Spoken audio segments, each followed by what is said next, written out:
Hi folks, Alex Summer, and we're here for another episode of Carolina Outdoors. Today we're here on Lake Strom Thurmond, and we're crappie fishing in the Dorn area on this lake. Fishing with my good buddy, Marty Trammell, Slab Slayer Jigs, and Brandon Poole, Snap Hunters Guide Service. Y'all stay tuned for plenty of crappie action. The Kubota dealers of the Carolinas are proud to present Carolina Outdoors, showcasing our passion for the outdoors, for Earth, for life.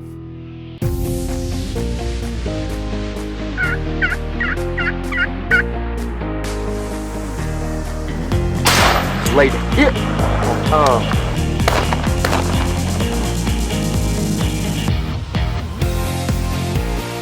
was able to get it done. He's a big wide 8-point. Come on. 2 birds, 1 shot. Carolina Outdoors with Alex Summer is next.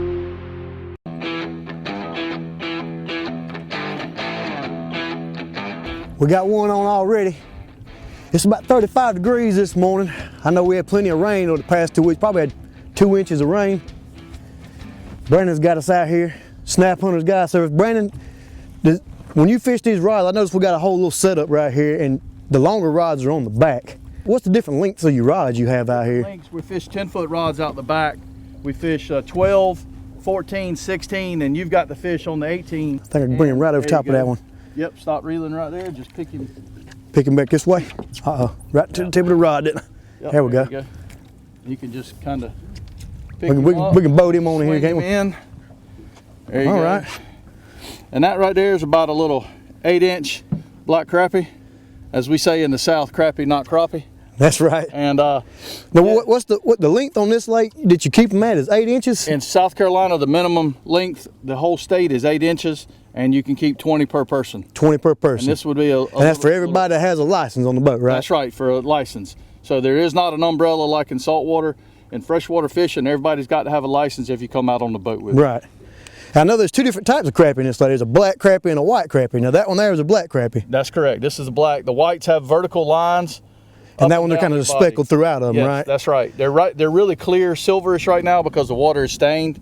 Once we put them in the live well, then they'll darken up, right, and you'll actually be able to see a real big difference. So that makes them the stained water, like from all this rain we've been having. It, of course, it murkied up the water. That's correct. And you can catch fish in murky water. A lot of people think you can't catch fish in the water that ain't just crystal clear or something like that. In my opinion, I'd rather fish a little bit of stained water versus clear. You got a wide variety of jigs. You can go from your colors, and you can go from dark colors to light colors in all the stained water. Right. I mean, that's a really good fish on our first one. Hopefully we can put about 30 more in the boat, right? That's right. We hooked into another one right here. Now, Brandon, I know the reason we're catching these fish long line like this is they like to stage up out here and feed and get ready for this spawn. What typically do you see the water temperature when it spawns, when they like to spawn in this lake? We need the water temp up to about 64 degrees for spawning. Right now we're sitting at 52.8 today. It's dropped a little bit with this cold front coming in, but not enough that's going to really affect them too bad. It may slow them down on their bite, but they're still going to eat because they're trying to grow their eggs and for them to get ready to lay. I'm going to come right back through them rods right there, Andy. Pull it straight out. Yeah. I know I noticed we caught this one again on an 18-foot rod. Now I know you was talking about that a while ago. The reason you like to have these 18-foot rods. These 18-foot rods, I like them because they will actually pick him up. Yep. They will actually get the line out there away from the boat.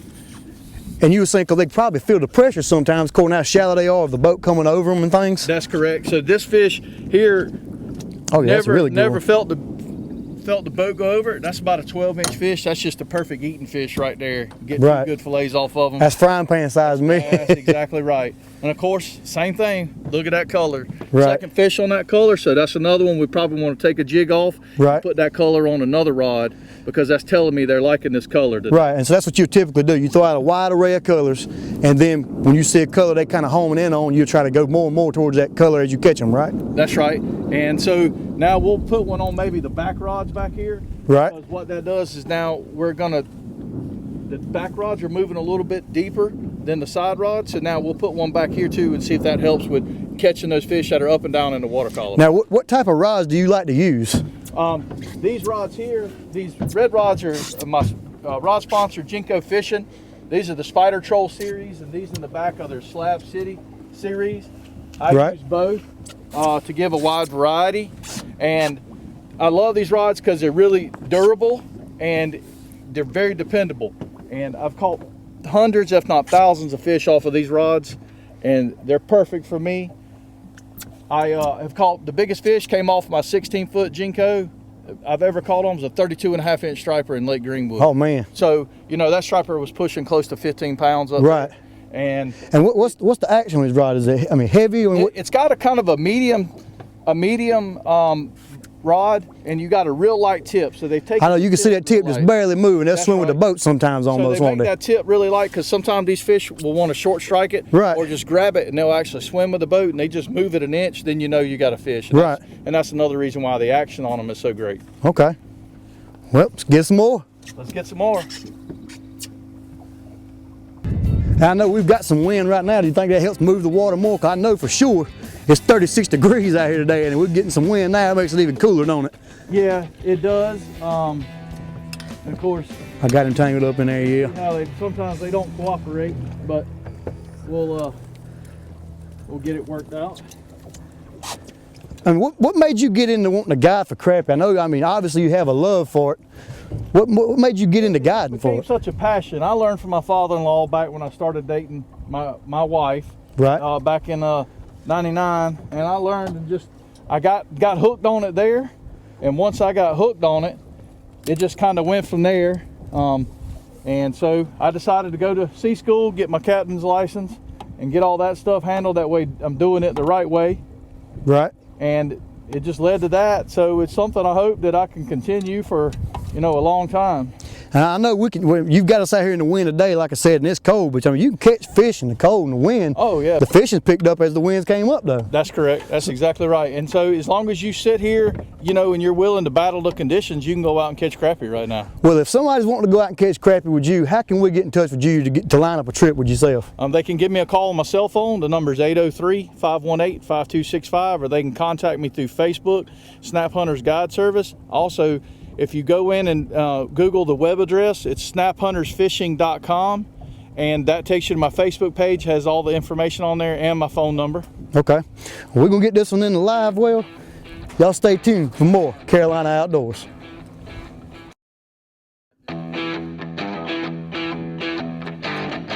Welcome back. We're here with Brandon Poole. Brandon, will you tell us a little bit about, the jig head size, the weight of it or whatever, how you use the setup, and what pound test line you use for this trolling, long lining for these crappie? Okay, long lining, I like 6-pound test. And this jig head right here is a 16th ounce jig head made by Mad Crappie Jigs out of Texas. Right. And I'm using it's an AWD bait. It's one of the baits you kind of run through the color spectrum and try a bunch of different baits. And this one's worked pretty well in this color water. And the way I tie mine on is I use a loop knot. It's easy, quick, and another thing, a good advantage. What is the reason you do the loop knot there? The good advantage is the jig is able to slide up and down, so it gives more movement in the water. It doesn't leave it, tied in one spot where it can only move so far.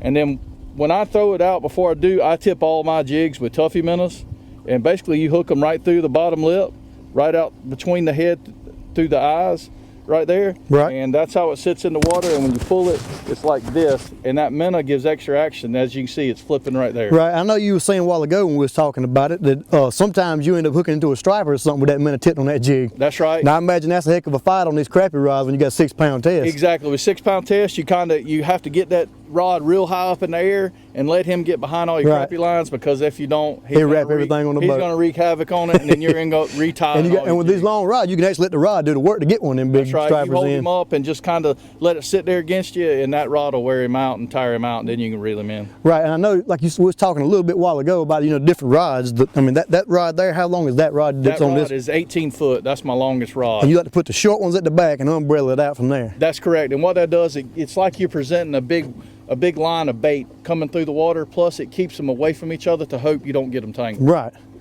So it ain't much science to it. It ain't a rocket science, but you're just trying to keep everything and umbrella it out so they all drag at different depths or different lengths away from the boat, That's right? correct. And you can adjust your depth by different size jig heads. Right. Longer line out, you get deeper jigs. Shorter line out, they run shallower. Okay. You can lower up and down your speed. You know, right now we're trying to run about a 0.7 mile an hour. And so that's what you do. You use a heavier jig head with the same speed to try to get one a little deeper than That's the. correct. Okay. Or you can use a heavier jig head, or you can add split shot to it. Okay. Depending on, and different numbers of split shot weigh different amounts.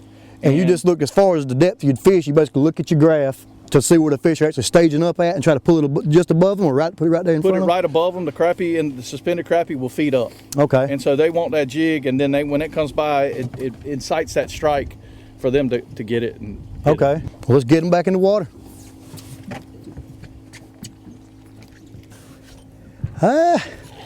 Well. Pull him left a little bit, just try to keep him. Okay, keep your left. I got you. Okay, I see. Now straight up and down. All right. So there is a method to this madness, huh? Yeah. Oh, yeah. Well, I know one thing that helps you steer them. I know when we're trolling right here, you know, that kind of helps us steer them. You know, as far as pulling against the current against them, I guess, right? That's right. Yeah, and that helps in trolling. It keeps constant tension on the fish. So Yep, he's the one over it now. you're in between. You're in between these two. Yep, So trying to get Fish. it is. Good fish. Something about these big fish, they always like to stay down the whole time instead of coming up behind that boat doing that death roll, right? give you a lot. Ooh, that's a really good one. A lot of good head shakes with them bigger fish. They love to stay down there and get right at the boat, and that's when they want to cut up, really, ain't it? Yeah, that's a nice fish. There we go. Now that is a slab down there. It kind of looked like a frying pan when he rolled up with that white bell, like his Crisco in there, you know.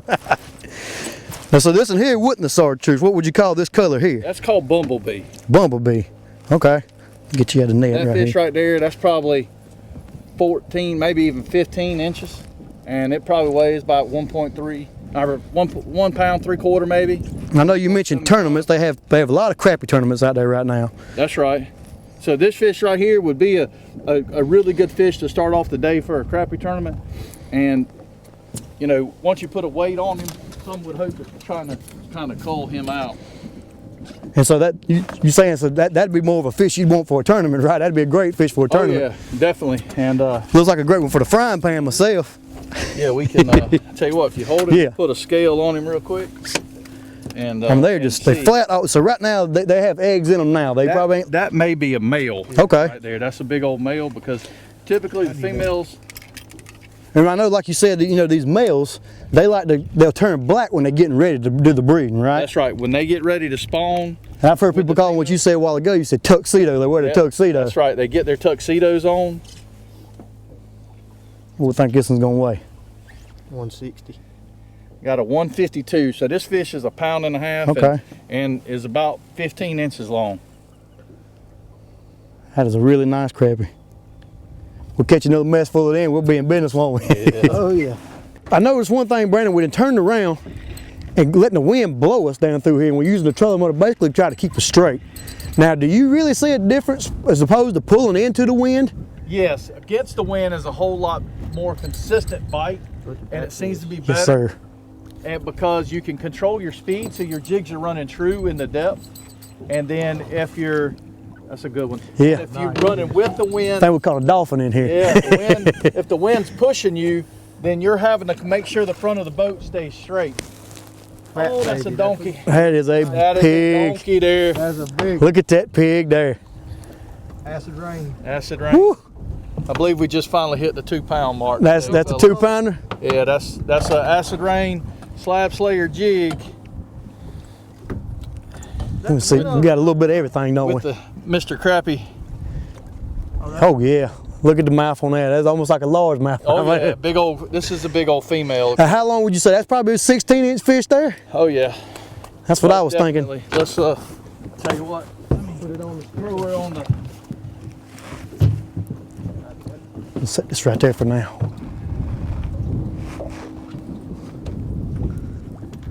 So she goes from 8 to almost 24 inches. So she's right at 16 inches long. Let me get a hold of her myself. I don't Hold her, and Yeah. I'll grab the scale. Where's it at? And see, that goes back to what we was talking about. This lake can produce nice fish. Right. I mean, this is as good as crappie you'll catch anywhere. Yeah, I mean that's a good fish on any lake. And like I said, I know you guide on Murray, Moultrie, Greenwood. And Clarksville. And Clarksville, of course, right? That's right. And you could catch these fish there too, though, right? I mean, just South Carolina offers a donkey at 2.54 pounds. Yes, sir. I know South Carolina, all these lakes offer some good crappie fishing, really. Look at the softball in her belly. Yeah, all of them offer good crappie fishing. You know, some lakes are going to get better numbers, and some are going to get bigger fish. Right. And you know, that's just the. And so you're saying, you know, this lake produces a lot of numbers and big fish at times. That's correct. Right. But you know, basically, wherever the season, you know where they at, so that's why they need to call you. That's right. Yes, sir. We'll get you hooked up on a donkey like that. Oh man, I mean, he slammed that one like we hit a striper there, didn't we? Cause he done run us through it, didn't he? Come out one of there. There we go. Yeah, it is. I mean, do you generally see these bigger fish will hang together or anything particular like that? It depends. I think the cold front has pushed them together a little bit. Right. It didn't, you know, stop them, but I think it pushed them together. I mean, I mean, look how much he's hammered down. I mean, straight. He he's not pulling drag. He pulled a lot of big head shakes. Right. A lot of big head shakes. But you know, it almost seemed like he hit it right here at the boat almost, you know? Yeah. Let this rod do the work. I think that's a small rockfish or a hybrid. And that's part of it when you're crappie fishing, especially on Clark's Hill and Lake Murray. You're going to get into the rockfish. Well, you know, at some point it just becomes catching fish, even if you ain't catching desired fish. Fun. I mean, who wouldn't want to be catching fish like this? Oh, well, yeah. and you got that on a 10-foot rod with Right. 6-pound test, so you can't horse him anyway. You just got to let him do his thing. it's fun. That's right. And that's what this is all about, is having a good time, catching some fish. Here we go. There we go. What is that? Is that a hybrid? Look at there. Well, we knew why he hit it so hard, huh? That's on the slab dancer. Slab dancer. It's kind of a translucent green with a yellow tail. Now, what would be the limit on this fish? Those fish you can keep 10 of anything under 26. You can keep 10, and I think over 26 you can only keep 2. Okay. On this lake. And we're gonna let him go because we're after the cold water. That's right. Crappie. That's right. Fast eating fish. We'll let somebody come out here fishing for them catch them. That's right. Yes, sir. So we want to catch those crappie. They're like the filet mignon. But it was fun. That's right. That's what it's all about. All right, Brandon, you the guide. Now you finally getting hooked into a fish for once. Usually everybody else is catching them, right? That's right. Yes, a decent crappie. Got the net right here. We'll get the net behind you. Not bad. Got a decent one. Catch them on these 16-foot rods. They feel real good. I know we had another. I mean, one slanted right before that, right? Yep, we missed one right before it. Let me see if we can try and not get these things tangled. Okay. Let's set you right there. That's good. Nice. That's just, good solid eating fish. Another one on. Got another Two. one on. You got 2 on. There we go. It's a double. Go ahead. There you go. Now I know we kind of went a little shallower here, and we seem to be finding some fish all of a sudden. We got 3 bites within what, 100 feet? Yeah. Seems like. Yeah. That's another good fish.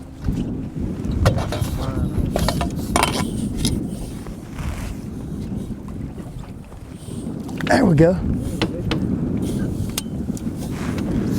Another good one. That line on that one. Next thing you know, you double up. Double up and have 2 fish, right? 2 fish on. All right, guys, as you can see, we got all these big crappie here. We've been constantly catching some. The wind's picked up a little bit, moved shallow, found some more fish. But Brandon, would you tell people how to get in touch with you one more time? They can give me a call on my cell phone at 803-518-5265, or they can contact me on Facebook, the Snap Hunters Guide Service. And Marty, would you like to tell everybody how to get you some jigs if they need some? Yeah, you can call me at 864-340-9474 or Facebook, Slab Slayer Jigs. We'll do your custom colors, and we got standard color. And remember, it's what all the big fish talk about. Well, folks, that's all the time we have for today's show. So until next time, get out and enjoy your Carolina outdoors.